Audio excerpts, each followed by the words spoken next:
Hello everyone! Before I begin, I have some pretty cool news to share. Some of you called it too.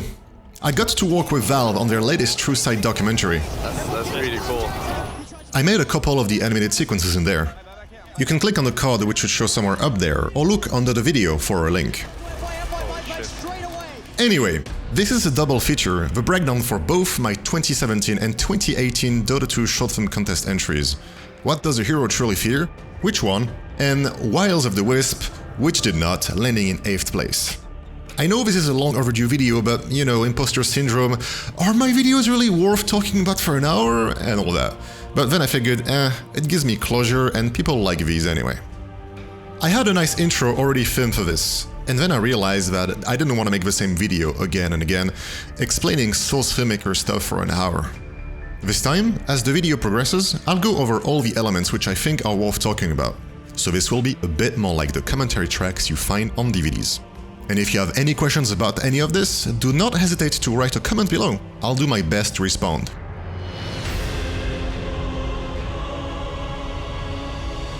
This is my most popular work so far, with 2.5 million views. You'd think it'd be the one I'm the most proud of, but I'd say it's the one I have the most regrets about. There are so many spots that I would have polished if I had the chance. Like this first one. This camera path feels a bit weird and forced, the animation of the enemy team is just their idols, I forgot to fix Rubik's staff particles, the lighting is a bit weird on the grass, and I'm not happy with the color grading. It's hard to get the feeling of a dense forest walking with Dota's lighting model, ironic in an environment which is 70% trees. This short is made of the following sequences: Axe's Dream, one link, Invoker's Dream, another link, Pudge and Monkey King's Dreams, one more link, and then the ending. The original plan had Pudge and Monkey King as separate sequences, but you know, 90 seconds. I'll talk more about this later. I might not really be fond of the first shot, but at least it establishes two teams about to fight. In between this and the overhead shot, I had Axe running into a blink. I cut it for time, but also because in the game, blinking is instantaneous. There's no pause between blinking in and out. Axe blinks in and whoops, he's got no mana. Normally you wouldn't be able to cast the spell, but for visual reasons it has to go off, just differently. Matt cooked up a version of the call that sounds like a toy hammer. I could have probably done a bit more with the HUD. I could have had him look down and have the HUD slide up so that it looked vaguely like it does in-game. Having him look towards the left of the frame made sense at the time given the cinematic aspect ratio. It's tracked on top of the background with After Effects, and it looks slightly janky if you watch it a few times closely. I should have probably placed a 3D card in the scene and used that for tracking. I could have also not left it as a static image. The mana bars, the blink dagger cooldown, which you can write off as it's just a dream anyway. Imagine an animated portrait of Axe's mental state. That could have been a funny detail. Also, I'm glad people noticed the nightmare debuff already being there. This shot is also when I figured out that you could manually override an existing material. I would have not had such a drastic close-up on Axe's face otherwise.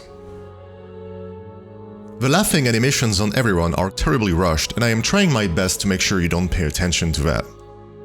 I love the circular shot. It's one of those things I've seen in movies a lot, and I wanted to emulate the feeling it can give, evoking something that overwhelms someone, confusion, fear, etc. It took a while to make the ratio of camera spin to axe counter spin feel right. I also eventually sped up this shot from within the SFM for timing reasons. In case you didn't know about this, you can losslessly modify a clip's timescale with Ctrl-Alt-Shift and an edge drag. Looking at the slower original version feels really off to me now. Besides the debuff earlier, his team appearing right behind him like this is the first hint that it's not a real situation. I was thinking of having them laugh from the bushes, maybe rolling laughing on the floor in the distance, but I also wanted to have Invoker's stare to lead into a naked bit. You know, it's the common nightmare about how you're doing something, then it goes all wrong, and then, to top it off, you forgot your clothes at home. The naked axe was done before I figured out the full extent of material override tricks at my disposal, so it's a little hacky. Shaylin, who you might know better as Chemical Laya, sculpted him a new lower body using ZBrush. We didn't retopologize the mesh since this was for movie use, and to gain time. And sorry to disappoint you, but the anatomy only goes as far as a candle would. I rigged it up and exported it with the original upper body. This broke the facial flexes, but that wasn't a problem. Here, you don't see his face. And in a close-up, he's using the original model. When he's on the ground, I'm overlapping both models. Originally, I was straight up cutting to the laughing heroes one by one, but that wasn't working well. And then, I had the idea of just compositing them in a sort of soap opera flashback fashion.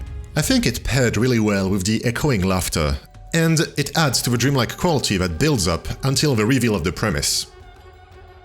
The Nightmare Hub is using a small piece of the first act of Siltbreaker. I tried making my own environment from scratch at first, but it didn't really get anywhere and I wanted to save time, so I started looking at the Siltbreaker map instead. I have to say, when I think about it, it is so on the nose that Bane is just straight up saying nightmares, nightmares, nightmares, nightmares. But hey, it works, it makes people understand what's going on right away, and it is in character.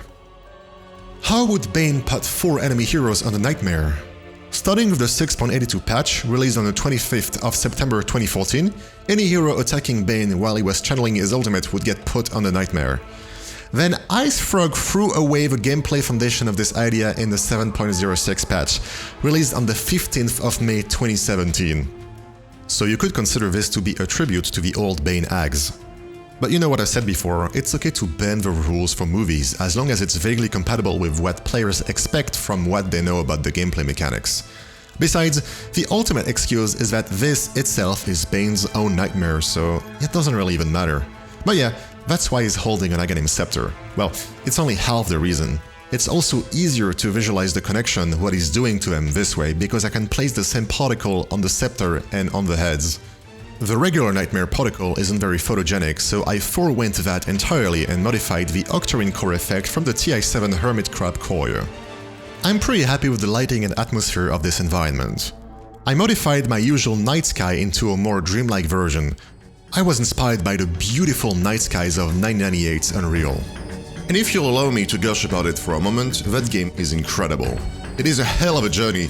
It's one of the only few games I know that really nails the feeling of being lost in a strange, otherworldly alien planet. It has an incredible soundtrack and it is wonderfully colorful. If all of that sounds appealing to you, don't hesitate to check it out. I make use of a fun trick here, which I've brought up before. If you set a material's detail blending mode to mod 2x, and then set a second detail channel, it will then ignore certain things, such as fog and volumetric lights. This allows me to create a sort of colored fog out of carefully managed volumetric lights. It's not spherical harmonics, but you know, you gotta do what you gotta do. Okay, now the classroom scene. There is a lot to bring up here. This nightmare is based on the common dream of being back to school, but you don't know anything, you're messing up, everybody's laughing at you. In this case, it's tied into Invoker's arrogance and his image of himself. It's reflected in his younger design, very intended to be a sort of a good mama's boy, a know-it-all kid, first in class, unbearable, and all that. He's asked to perform a simple spell, how easy, but then he's got to perform one of those extremely sick combos that pro Invoker players do. And he can't do it. Shame on him. First, let's talk about the environment. I'm reusing the wall pieces from the King of Pain video. These were sculpted by Stephanie Everett, aka Anoxinamoon. In fact, the teacher is reusing the King's arms too. The floorboards were sculpted by Shaylin. They're wonderful, they give a much more polished appearance to the floor. She also modeled the 4-year-old Invoker, the desks, and the Refresher Orb. Alexander Kern, aka Xander Art, drew the parchments, the posters, as well as a playmat which you can barely see in the back of the class. I gotta say, coming up with these posters was great fun. In fact, I can show you what some of the brainstorming session was like, and I'll put that up side by side with a time-lapse of her drawing the posters. If you're not interested, you can skip ahead by 3 minutes. Because you always had to buy, like, I remember reading something about always having to buy the boots. So, Watch your back, or like a stranger danger. If we could make it into a pun or a rhyme, that's really good. So the items are Dust of Appearance, Sentry Wall, of course, Gem of True Sight. If you want to avoid attack, buy True Sight. No, that doesn't rhyme. If you want to avoid an ambush. Don't want to fight, buy True Sight. That is really good. Okay, write that down. So yeah, so you said it was Don't want to fight, by true sight or something? I don't know, you want to fight with it. Oh. You don't want to fight without true sight. Don't want to fight without true sight. You want, yeah. Or, Never fight without true sight? yeah. These are kind of starting to sound like, World War II propaganda posters a little bit. Well, I mean, yeah, that's kind of what they are. It should be like another more hero out of sight by... No, that doesn't... Hero out of... Yeah, that variety is It's literally the same word. Something doesn't feel right by true sight. Oh... Yeah, that's going to be a bit long. That's a bit too long. Because hindsight is always 20/20. I was thinking you do true sight is 20/20, but it doesn't make sense. No, that's actually really good. Maybe something about ganks or ambushes, Maybe something about smoke of deceit. It could be like Smokey the Bear sort of things, like in the same way that like. Maybe there's no smoke without fire. Yeah. You could. There's something maybe to get there. Where there's smoke, there's fire. Where there's smoke, there's fire, or something like that. Where's the smoke, there's ganking. There's smoke. No, where's the smoke, there's. Dire. There's Dire. There's dire. Yeah, there's a smoke, there's dire. Because dire are usually the bad guys, right? Yeah, that's a really stupid pun I made. Like, but also it works. It works. Is there anything about leaving your lane or leaving your team or not communicating with your team? That would actually be really cool to have. That I could mock that poster, literally that poster. When you ride alone, you ride with gankers. Yeah, just salt belongs in the ocean, not in your game. What? Salt belongs in the ocean, not in your game. Oh my, that's actually a really good one. Keep calm and carry on, for example. Keep calm and carry on. I mean, carry. But like if you use it as is, it would be like way too out of place. Keep calm and carry your team. I mean, we could literally just keep it the same and carry on, and could just be the. I'll say keep calm and carry mom, because mom is Mask of Madness, and you could have a picture of Mask of Madness, but it's a bit too. I really think we could just keep it the same. Keep calm and carry, and then just leave it blank and then just. Yeah, that's actually a really good idea. Just area of effect, get out before it. Before you get wrecked. Yeah, maybe something about runes. Don't forget to pick it up, something like that. Pick up your trash, sort of. Oh, pick up your trash. Pick up your trash. Pick up your trash with like a picture of a Russian spit that is like littered with teleport scrolls and stout shields. You see, when people fight Roshan, he's gonna drop Yeagis. You need a free item slot. So people often put stuff on the ground. You could probably do like a poster for each rune. I mean, you might even just draw them. You don't even need text, I can't think of anything else. I also saw a lot of comments on how the baby Ursa is so cute, and I found that pretty funny because, that's Bursky, the first collier I ever walked on, the first one that I got into the game. It's like, hey, guess what? I did that too. It's kind of a callback in a way. All the kids are couriers, but I think it's the only one that was explicitly designed to look like the offspring of an existing hero. The others are mostly just chibi versions. There's a cool little trick on the parchment. It's a one-sided subdivided plane with backface rendering enabled. So it has no depth, and that also means the texture and the lighting on the front are the same on the back. And that doesn't look very good. Instead of having the model be two-sided, I have a copy right behind the original with a different material. An unwritten version of the parchment. In a way, it feels a bit like having a Photoshop layer with a drop shadow. And from the back, it looks like the paper has an edge that catches the light, so it looks convincingly 3D. The Pro Combo Parchment is accurate as of the gameplay version that was in place back in July 2017. I tried to make up something that made sense from my personal knowledge of the game, so you could follow it, take the branches of your choice, but please do not think of me as an authority here. I've barely played Invoker. I only ever did so that I could complete the All Hero Challenge. It took me 12 tries! So my win rate of the hero is less than 10%. I don't plan to touch him ever again.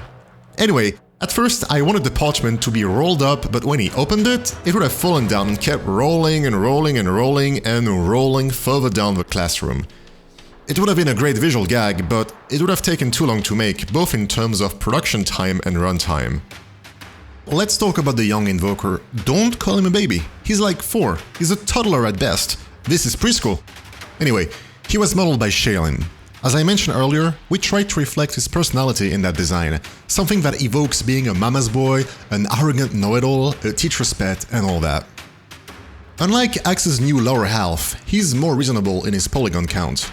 I rigged him up and gave him a basic set of morph shapes. Nothing too complex, since I knew he wouldn't talk. They're not too good and we shouldn't have held back as much on the topology, but hey, it works. I also put in these squash and stretch shapes, which I use very slightly. We've been thinking of reworking him into a courier and putting him up on a Steam workshop. Quite a few people asked us to, but we haven't gotten around to it, and we haven't managed to come up with a good enough flying form. The reason as to why the camera is zoomed onto him like this is to not show the spell effects, because they're not there. I couldn't get them to work fast enough. I would have loved to make this bit longer. I was thinking of having him not drop the Refresher Orb and break it, but fall along with it, flat on his face, still kinda gesturing to make spells while down on the ground. Then a few different things could have happened. The one I would have gone for if I had both the time and runtime necessary to pull it off would have been to have the teacher stamp his big forehead with an F+, a 0 out of 20, maybe one big cross, whichever is the most universally understood as worst possible grade in school. Then he would have turned back to see all his classmates laughing at him. Right now, you only hear the laughs, and having his own creation, the Fourth Spirit, slap him is basically a condensed version of all this. I actually changed his diffuse texture mid-render to add a scorch mark from the slap. Here are a few lighting breakdowns for you. I'm pretty proud of the lighting in this scene. It draws from most of the lessons I learned while making King of Bane just a month earlier. It doesn't hurt that this is a very similar environment. I tried again to simulate light bounces as best as I could, a sort of fake global illumination. You'll see more of that later in the Wiles of the Wisp half of this video. I talked in the King of Pain breakdown video about how progressive refinement, the rendering pipeline not being HDR, and Areolites behave together in a way that is, most of the time, worse than in the Source 1 version of the SFM. However, this can sometimes be exploited to stylize the lighting a little bit. For instance, here, in nearly every classroom shot, I had a separate light that was meant to read as the general amount of light coming from the window. It's actually a different backlight coming in a bit more from the left so that the light can come through on his face. And so, because of the way Areolites render in this version of the SFM, it dims this backlight a little bit, and it looks half porcelain, half subsurface scattering. It softens that area in a nice dreamlike way, which I'm very fond of. The Refresher Orb looks nice, and I think we managed to do a really good 3D interpretation of the original item thumbnail. There's a very simple diffuse texture, but all the real detail is in the Bake normal map, so I've got to get it out. The first step is using a custom cube map. Unlike regular specular, it will provide constant shininess regardless of where the light is coming from. I could have probably made the top-facing bit less yellowish, but it looks fine anyway. It already does a lot of the heavy lifting. Next, the rim light, with a much called a U, halfway between blue and green. Then I add the regular specular, with the primary bright green of the item. Finally, there's also a scrolling detail texture blended in as mod 2x and an expression.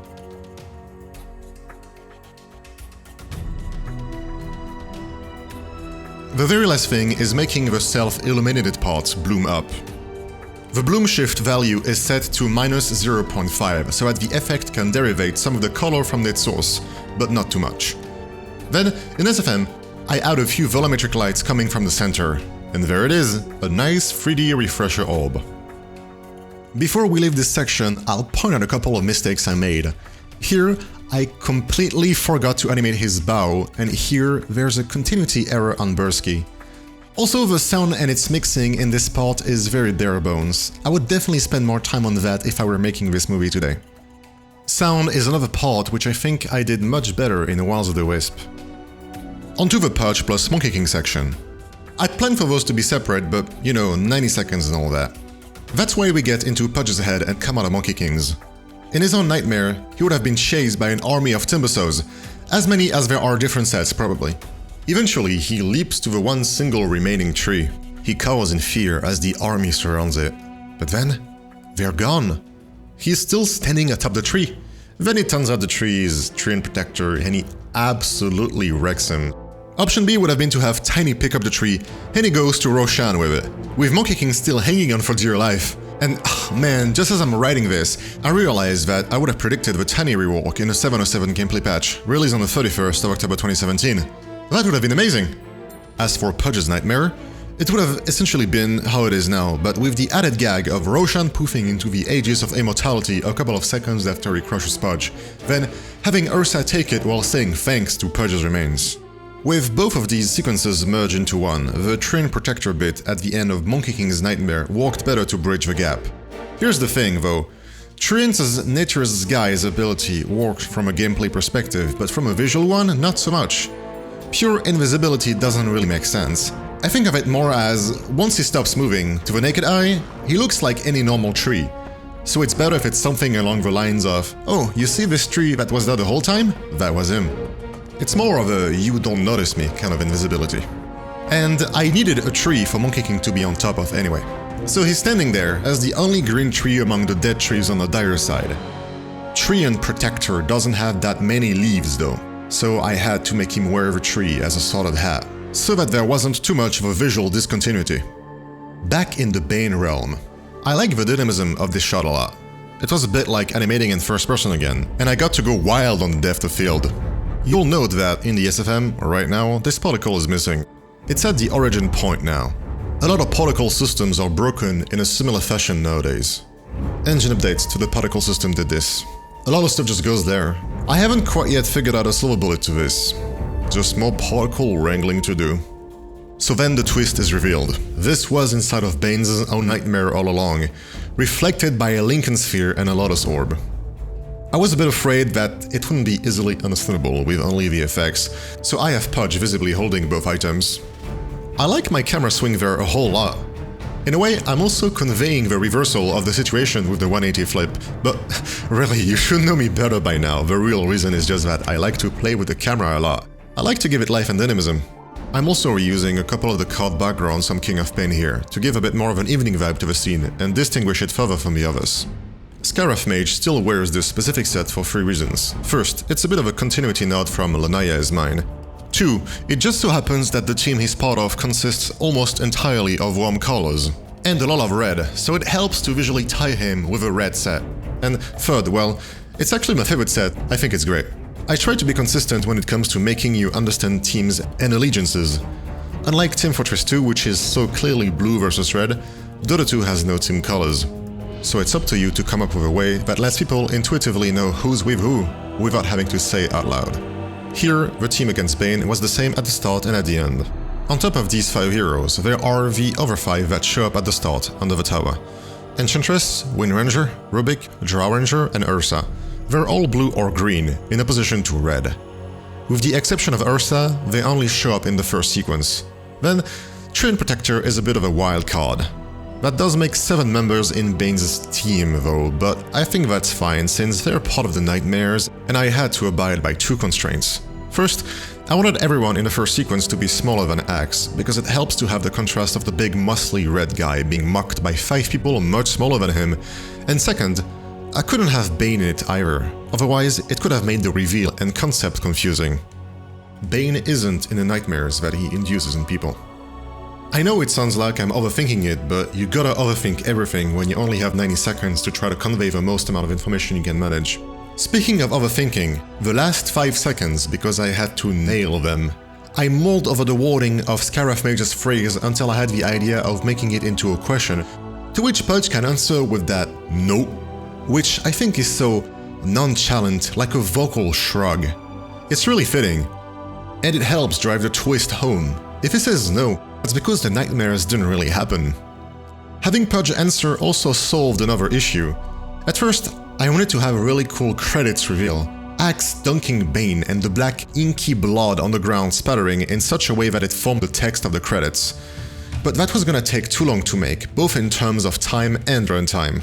Hooking and having Bane reveal the credits card as he whizzes past just makes that a whole lot shorter, plus I could do that classic Bane scream panning from left to right.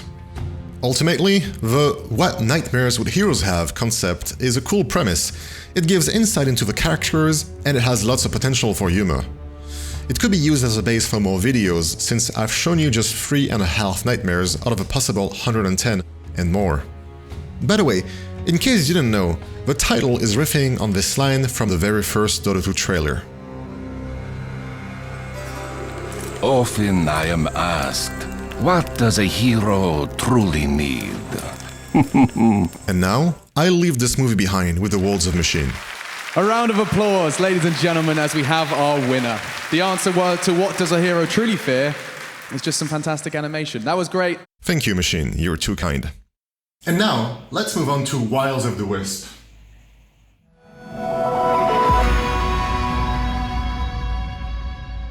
Alright, so I know it's not very exciting, but I have to get a bunch of talking out of the way here. With a new contest on the horizon, I wanted to work on what I thought I was weaker at. I wanted to do more bespoke environments, all custom, outside the Dota map, a brand new corner of the world to show off. The cavern theme was a great opportunity to try doing more interiors.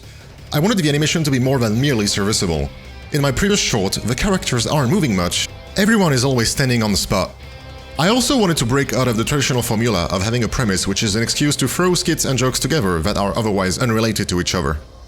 Not that it's inherently bad, but it felt like it was time to try something else, and I know you might not believe me on this, but I had seen quite a few comments along the lines of, you should let someone else win for a change, and I figured, all of that combined, I figured this time I'd be more self-indulgent, work on what I want, and not let the desire of a victory influence my choices.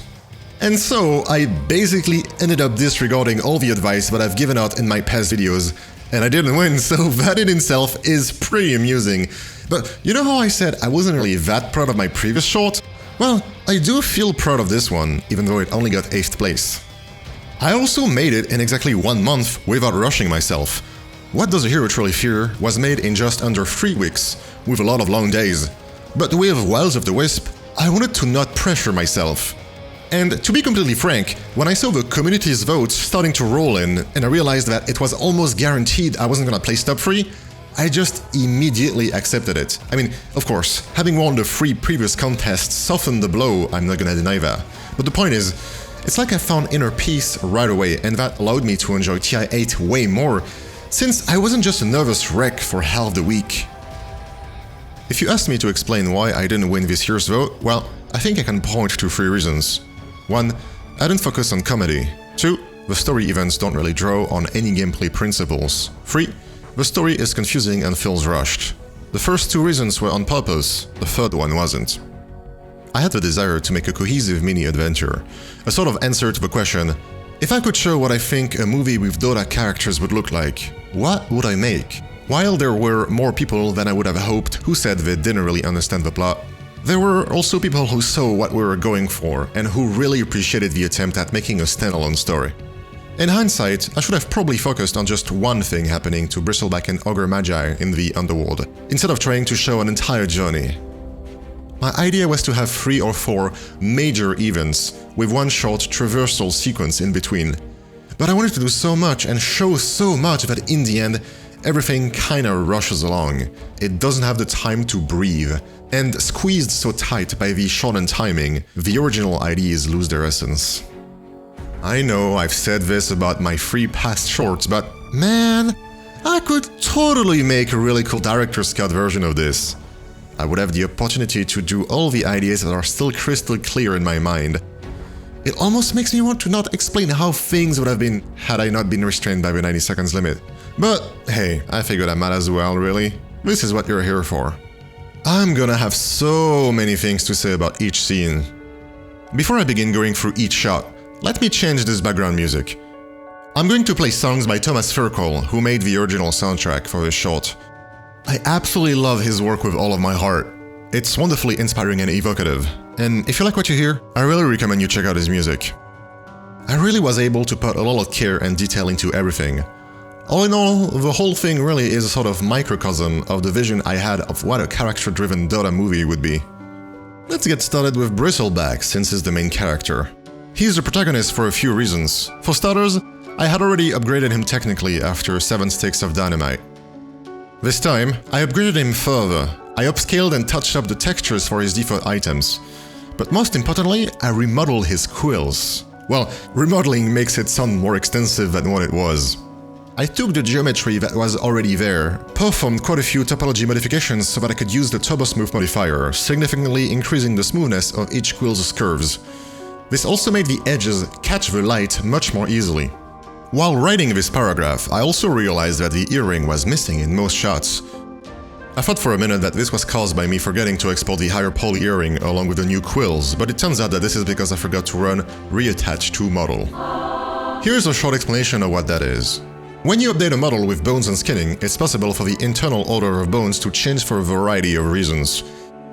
In my case, it's because I usually trim a list of bones, removing the ones that aren't used by any skin vertices. But the SFM, by design, won't know this. It already stores your session's animation data by the model's bone IDs.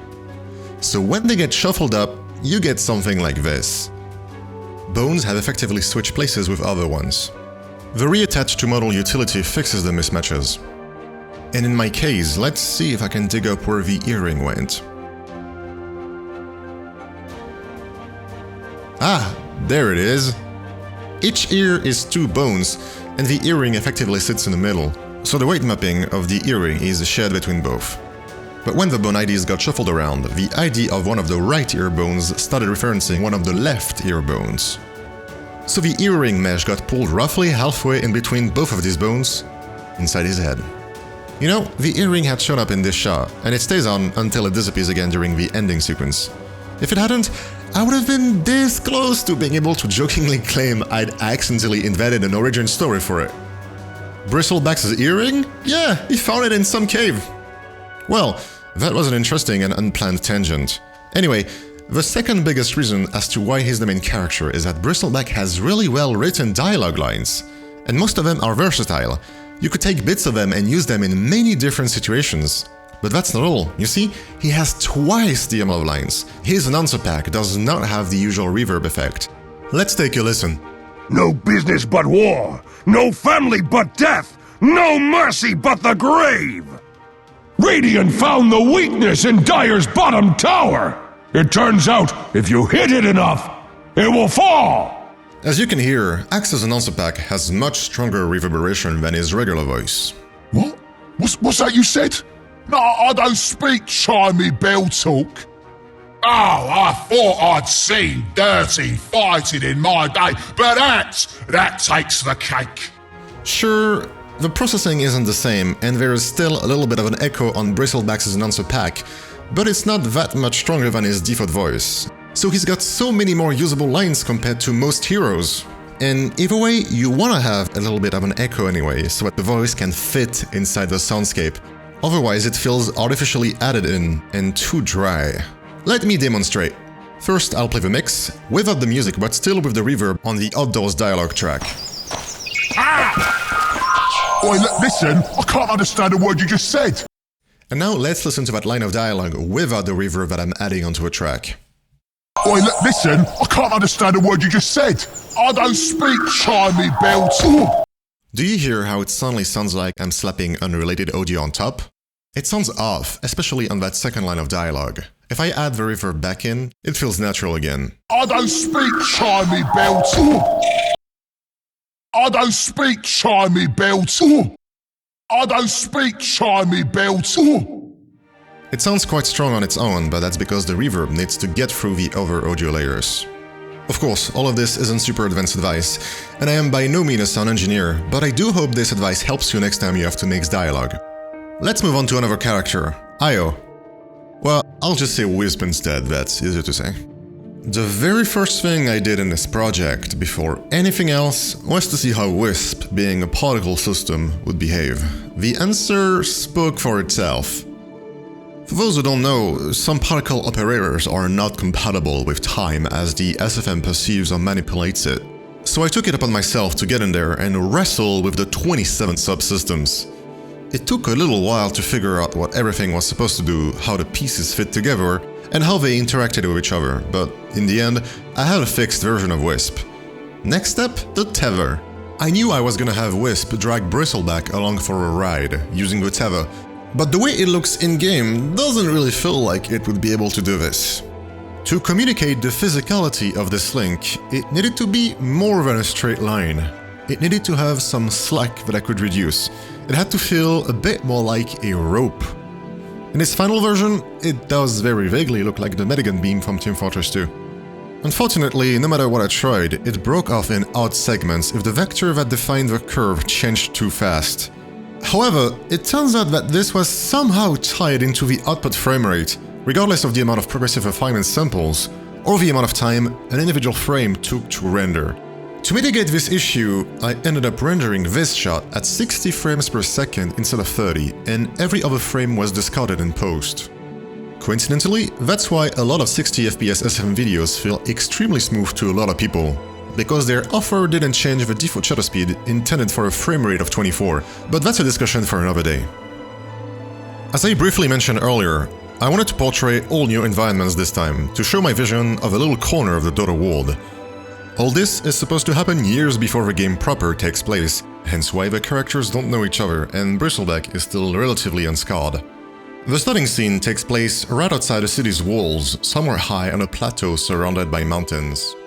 One of the many reasons that fueled my desire for new environments was that the Dota map is, from a regular perspective, dull and flat. That didn't stop me from trying to hide it in my past work, but there's only so much you can do. In King of Bane, I'd already tried making rougher, hilly landscapes using displacements. Unfortunately, there's one annoying obstacle: the new grass system only works with tiles. If there's any way to use it anywhere else, no one has figured it out yet, and it's not for lack of trying. Instead, I'd placed a lot of grass clump models using Hammer's Asset Spray tool, but their materials are not set up to move using the wind properties. And with each being an individual prop_static entity, needing to spray so many reduces editor performance significantly. This time, I went for a sort of hybrid approach. It looks awful from top down, but from a movie's predetermined angles, it's not an issue. I use the tile set, which allows me to create cliffs, grass, and bodies of water very easily. Then, on top of that, I also have my terrain displacement. Well, I call it displacement because that's what those used to be called in Source 1, but they're considered more universal mesh objects in Source 2. The implications of this are actually very neat, but we'll get back to that in the Underworld environments. Anyway, I try to blend my terrain and the tileset terrain together as best as I can. This can be accomplished through simply painting the materials in a way that they'll match, but also having as smooth as an angle as possible at the intersection of the meshes, and placing vegetation or other objects over the seam. I kept all outdoor places on one map and all underworld places on another. One really convenient thing about making your sets from scratch like this is that it becomes really easy to tweak the lighting, and I mean all the lighting, and _Dota_light info included. I wasn't bending my ideas around an existing map anymore, so full control of all global light parameters became a powerful tool, especially in the caverns. But what's more, you can have more than one Dota light info per map. On the Dota map, there are 4, one in each corner. They fade in and out based on their radius properties. That's how the light colors and fog can slowly change as you cross the river. This is also how the weather effects are implemented. Each weather effect is a new set of these 4 entities. I have one covering each set, though theoretically, you can plan ahead even more and place tiny light infos for a shot-countershot dialogue setup, for example. The current camera will determine which light info will be used. The work camera does not. See, as I switch from set to set, the lighting suddenly changes. In fact, if I go back to a little piece of footage I showed 20 minutes ago, you'll see the same phenomenon in action. The camera was simply going through the radius of many light info entities. When you have a foundation that is already your own, adding more lighting afterwards becomes a breeze. Let's take a look at some light breakdowns. I was going for a sort of early morning vibe, but not too sunrise-ish. I like summer mornings that are a bit fresh still before heat becomes heavy. I guess I was also inspired by a hiking trip I took in the Pyrenees in 2010. Now that I think about it, I could have probably used these as a reference for background cards.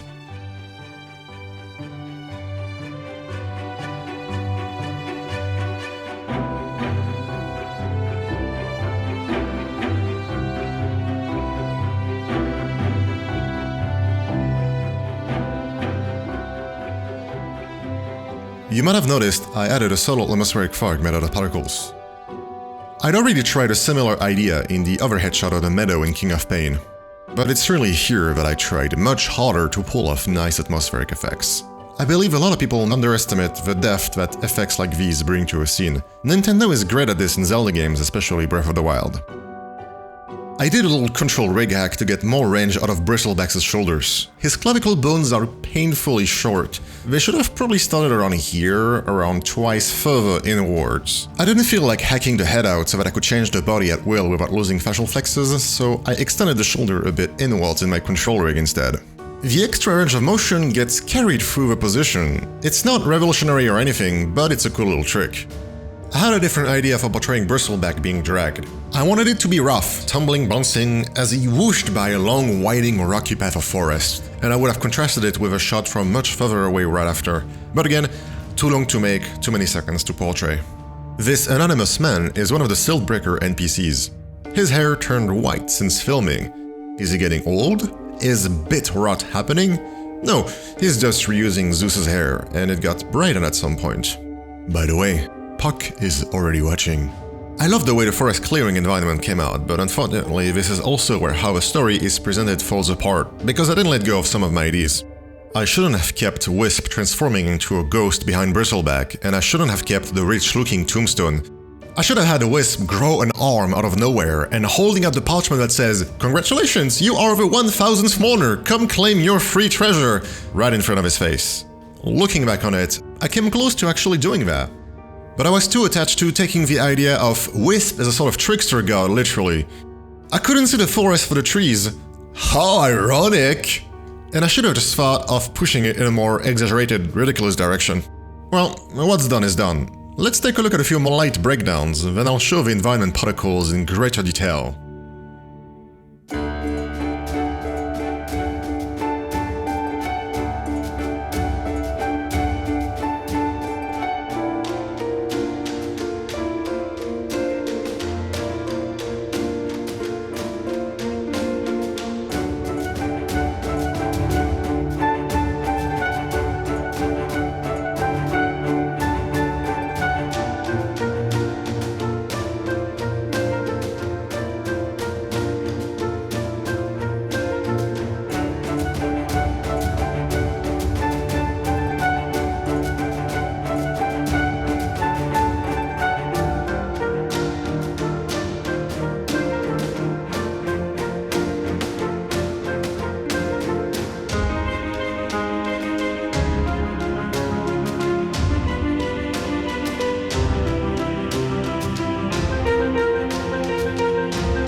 So that's the environmental effects.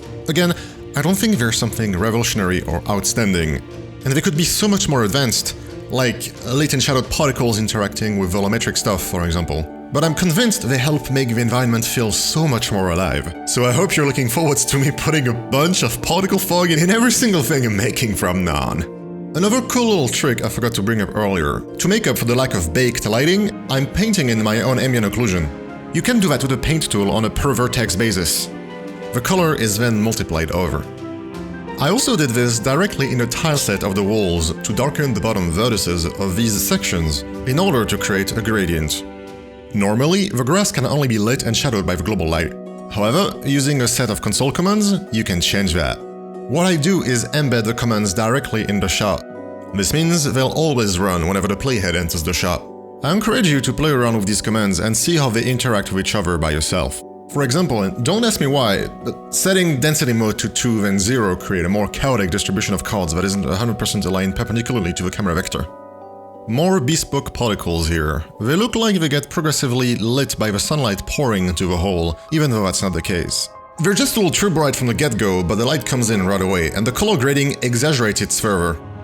We don't really see what Bristleback gets hit by, but it is the same noise as Wisp's spirit, so perhaps it is one. The camera is looking up from a hole close to the clearing.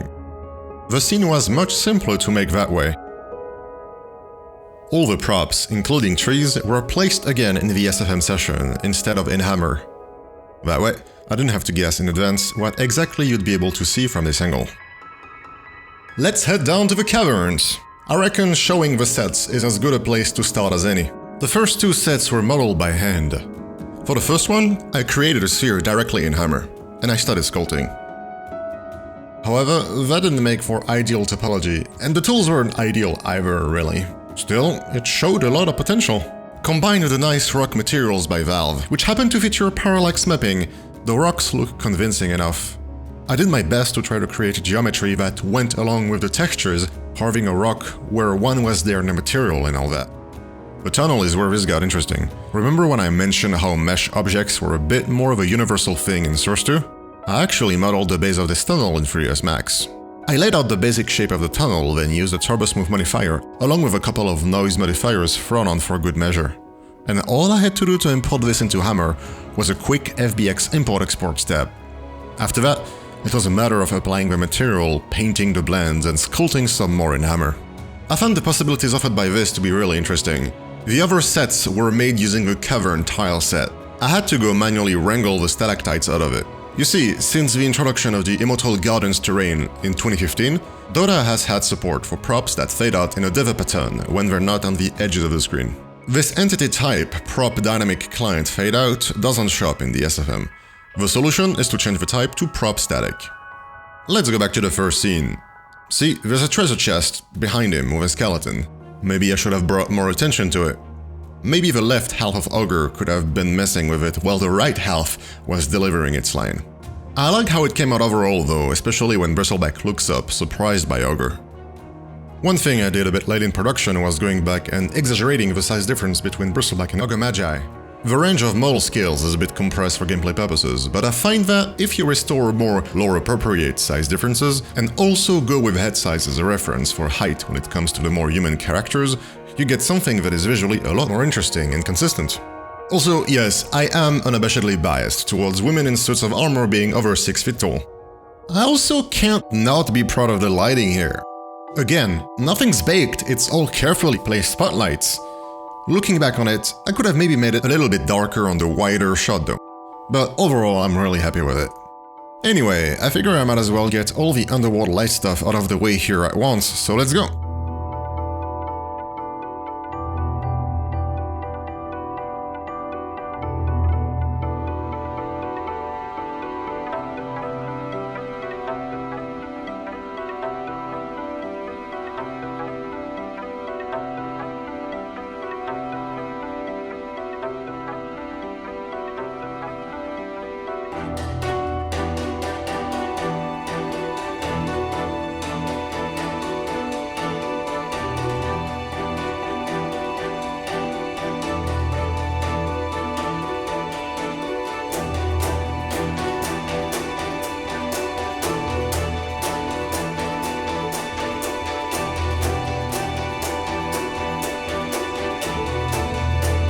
Here, the global light does a lot of the heavy lifting, with its exaggerated colors coming from opposite directions.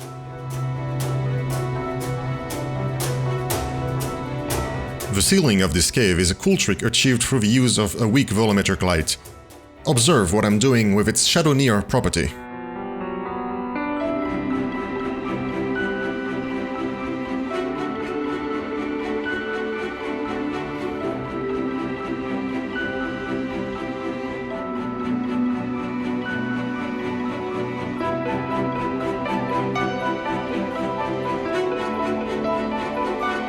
One very important note, the first cave and the tunnel have the global light shadow disabled because they're fully enclosed. Having an omnidirectional shadow would not only not make sense, but also create weird shadows because the walls, being one-sided geometry, will let the light through. But since the wall is never perfectly facing away from the light, especially since it's rough and bumpy, strips of faces can become visible to the light, creating these unwanted shadows. Now that the lighting stuff is out of the way, I can talk less about the visuals and more about the narrative. And like I said earlier, my biggest mistake was my desire to portray too many things. I should have just focused on one concept. The first scene Damon and I came up with after the meeting between Bristleback and Ogre Magi was the "let's go north, no, south" bit, and then they have to run because, oh, Brown Mother, or just any big fantasy spider, is behind them. As days passed, I kept shortening it to try to fit everything else in, and eventually I just moved the Brood Mother bit to its own scene because I figured, you know, maybe a movie that takes place underground should have at least one place where it's really dark and they have to use a torch. But really, I should have made the entire underground journey about being chased by the spider. I already had some interesting ideas about that too. Let's take a look at how the scenes and their order evolved. I'm going to show you a series of drafts dating from the 20th to the 30th of July. Get ready to hear the same dialogue lines a few times. What do you say? Guess we better. Yep. Let's go north. No, south. No. Uh-oh. This way. That way. Go on, give it a go. Is that a squirrel? Hey, wait for us. Let's go north. No, south. No. Uh-oh. This way. That way. Go on, give it a go. Is that a squirrel? Hey, wait for us. You sure you want to do that? Let's go north. No, south. No. Is that a squirrel? Uh-oh. Go on, give it a go. Hey, wait for us. You sure you want to do that? Ah, it's a lock, mate. I'll sort this out. What does that even mean? Squish. Is that a squirrel? What? Uh-oh. Go on, give it a go. Hey, wait for us. You sure you want to do that? Ah. What does that even mean? Squish. What? Okay. It was a Wisp that got me into this mess. I what?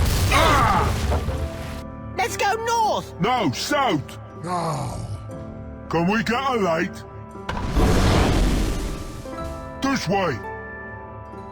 What does that even mean? So yeah, that's what happened. The scene where I went truly way overboard in trying to convey too much information at once is this one. It's just too much for 2 seconds. Bristleback is looking at these tiny mushroom people who are worshipping a painting of what appears to be Wisp and Puck just before Ogre recklessly plays with them. And all this happens from right to left across the frame, which doesn't help. Maybe I could have just mirrored it? Speaking of frame direction, one thing that I try to do is only have motion cuts downwards or to the right. They're almost always moving right. I figured it'd help with the sense of journeying. The one time there's a motion cut to the left is when they're going back to the forest clearing.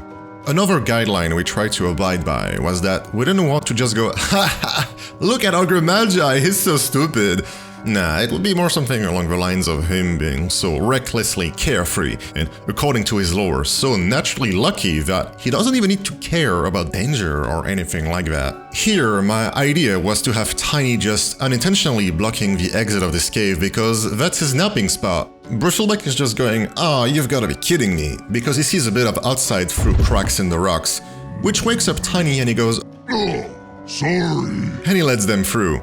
We shortened it, and Bristleback kicks the rocks in frustration instead, avoiding having to say a longer line, and Tiny is, of course, pissed off, but he recognizes Ogre Magi, a friend, and lets them through. The implication being that this isn't the first time Ogre fell down in this case because, like I said, he doesn't need to care about anything. And yeah, during that draft, it looks like Ogre is humping the tree, so I tried to be extra careful once I donned my mocap suit. I wanted to make sure that it was going to look like shaking a tree and not something else. I think that pretty much concludes all the stuff I wanted to talk about, so before I finish this video, here are a few more notes that I couldn't place anywhere else. Bristleback has no right-hand finger bones, so for all intents and purposes, he's left-handed. Whenever I have to draw attention to his hands, because he's talking, grabbing something, etc., I try to not draw attention to the right one. I did all the timing from inside of the SFM this time. I usually process every shot in After Effects and then cut everything in Vegas, but this time I assembled all the shots straight in After Effects. Vegas was only used for audio. Alright, before I leave, I'd like to play the entire shot again, but this time with only the music, because Thomas's work was that good.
And